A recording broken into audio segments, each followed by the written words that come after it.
usually set in Edinburgh. So if you've been there, you know.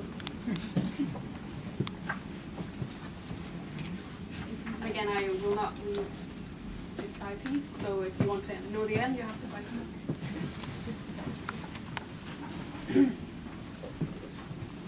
The Guesthouse. Down the grey central road, towards the south, at the foot of a massive rock sticking out from the otherwise flat green landscape, lies an old guest house. The Holyrood Inn, 4 stars and all the charm in the world. The guest house has been in my family for generations, since the beginning of the 20th century. Although, according to my dad, the building is even older than that. This is where I grew up. And because of this, my childhood was a bit different from the other children in the same year as me. Where other children spent their summer abroad in some semi-exotic place with white sandy beaches and all-inclusive, I, on the other hand, spent these days around the guest house. Because, unlike other parents who had their holidays in summer, my parents had to work full-time since summer was, and still is, high season for tourist accommodation. And I loved it. The house is big, very big for a 5 to 11-year-old girl. Every day it supplied plenty of adventure and fun, like playing Stone Age Woman and the big and well-planned garden. I recall how I loved playing there, how I built a secret playhouse in the huge bushes at the bottom of the garden, a house that not even my parents knew about, not until a couple of years ago when I told them about it. Or playing secret agents in a house who was a hide from the enemy, otherwise known as the visitors, and sometimes dad in the kitchen, and get to walk from one place to the other. Or steal the treasure tokens from the vault, otherwise known as the biscuits from the red and white jar in the top shelf in the kitchen. Or on rainy days, which happens a lot since, it is Scotland, hide away in the guest house library with our yellow-eyed cat Angus, and read every children's book from A to Z, and then read them all over again. Or on a perfect day, playing in the huge park that held a giant rock and its lesser rock neighbors.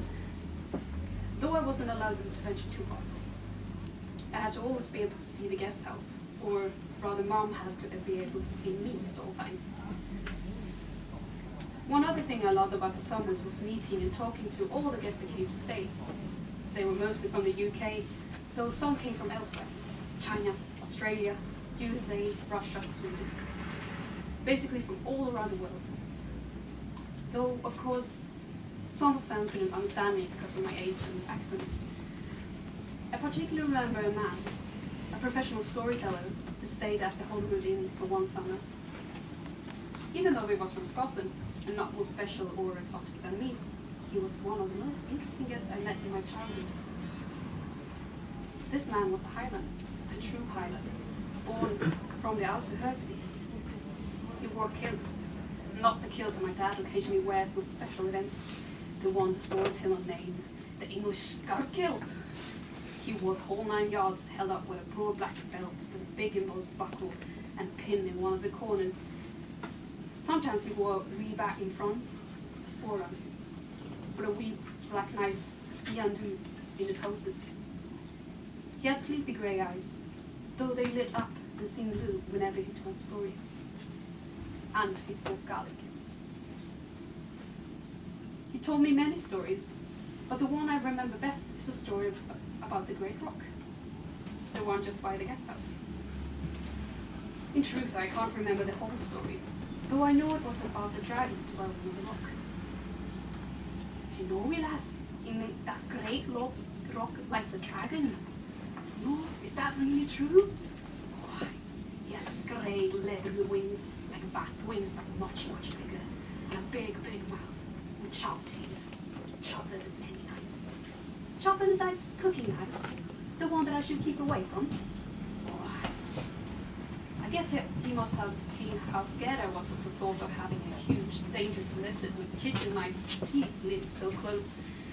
So he added, but he's the friendliest dragon you'll ever meet. Truth? Of course. And unlike his brothers and sisters who gobble up children whole, he helps them. Helps them? Yes. Do you know how? I shook my head. By listening and protecting. So if ever lonely, you can always go up to the tip of the rock and talk to him. And I promise he will always listen and help. I guess I must have looked a bit less scared because he smiled at me and said, "Off you go then. I think dinner's ready soon. I can tell you another story later." Now that I'm older, I understand that he obviously changed the end of the story so I wouldn't get too scared. That would have made both my mom and dad angry. Much later we'd go. I told you that was different from the other children, right? Well, the truth is, I didn't have so many friends. Not really. It didn't bother me when I was little because I had the guest house and my family. But the week after I turned 8, my family wanted to throw me a birthday party. My dad baked a cake and my mom decorated the dining hall with balloons and colorful serpentines and sent invitations to all my cousins.